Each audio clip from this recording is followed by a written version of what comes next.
രാധേ കൃഷ്ണ. നിങ്ങളുടെ ഇന്നത്തെ universal message എന്താണെന്ന് നോക്കാം. ഇന്ന് നിങ്ങൾക്ക് ലഭിച്ചിരിക്കുന്നത് ദ വേൾഡ് എന്ന മേജർ ആർക്കാന കാർഡാണ്. അതായത് നിങ്ങളുടെ ജീവിതത്തിൽ നിങ്ങളുടെ മേഖലകളിലൊക്കെ സന്തോഷകരമായ നേട്ടങ്ങളൊക്കെ നേടിയിട്ടുണ്ട് എന്നാണ് ഈ കാർഡിലൂടെ സൂചിപ്പിക്കുന്നത്. ഏകദേശം നിങ്ങളുടെ ലക്ഷ്യമൊക്കെ പൂർത്തിയാക്കിയെന്നും അങ്ങനെ അഥവാ ഇനി പുതിയ തുടക്കങ്ങളൊക്കെ തുടങ്ങാൻ പ്ലാൻ ഉണ്ടെങ്കിൽ അത് പ്രപഞ്ചം അതിന് നിങ്ങളുടെ കൂടെ ഉണ്ടാകുമെന്ന ഒരു മെസ്സേജാണ് ഇതിലൂടെ നൽകുന്നത്. അങ്ങനെ മുന്നോട്ട് പോകുമ്പോൾ എന്ത് ഗൈഡൻസ് ആണ് യൂണിവേഴ്സ് നൽകുന്നതെന്ന് ചോദിച്ചപ്പോൾ വന്നത് വീണ്ടും ഒരു ദ ഹെർമിറ്റ് എന്ന മേജർ ആർക്കാന കാർഡാണ്. അതായത് നിങ്ങളിപ്പോൾ ഒരുപാട് അറിവുകളുള്ള ഒരാളാണെന്നും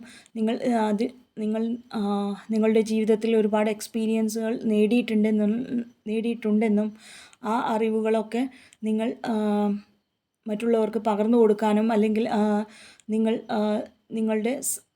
നിങ്ങൾക്ക് വേണ്ടി കുറച്ച് സമയം കണ്ടെത്താനും അങ്ങനെ സ്വയം മനസ്സിലാക്കി സ്വന്തം സത്വത്തെ കണ്ടെത്തി ആത്മജ്ഞാനം ഉണർത്തി മുന്നോട്ട് പോകാനും എല്ലാ രീതിയിലും ഒരു ആത്മപരിശോധന നടത്താനും അല്ലെങ്കിൽ നിങ്ങളുടെ ജീവിതത്തിൽ അങ്ങനെയുള്ള ഒരു ഉപദേശകൻ നിങ്ങളുടെ ജീവിതത്തിൽ വരുന്നതിനെയൊക്കെയാണ് ഇവിടെ ഗൈഡൻസായിട്ട് യൂണിവേഴ്സ് സൂചിപ്പിക്കുന്നത്.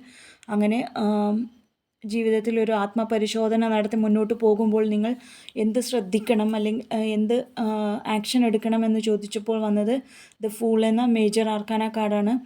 അതായത് നിങ്ങൾ വളരെ കോൺഫിഡൻസോടെ മുന്നോട്ട് പോകുമ്പോൾ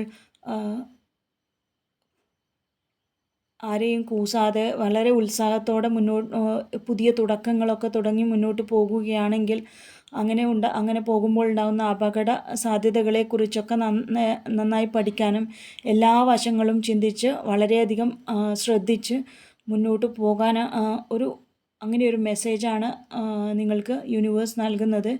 ഇവിടെ എല്ലാ കാർഡുകളും മേജർ ആർക്കാന കാർഡുകളാണ് വന്നത്. അതായത് പ്രപഞ്ചമാണ് നിങ്ങളെ നയിക്കുന്നതെന്നും നിങ്ങളെ കൂടെ യൂണിവേഴ്സ് നിങ്ങളെ സപ്പോർട്ട് ചെയ്യുന്നുണ്ടെന്നുമാണ് ഇതിലൂടെ മനസ്സിലാക്കുന്നത്. Thank you.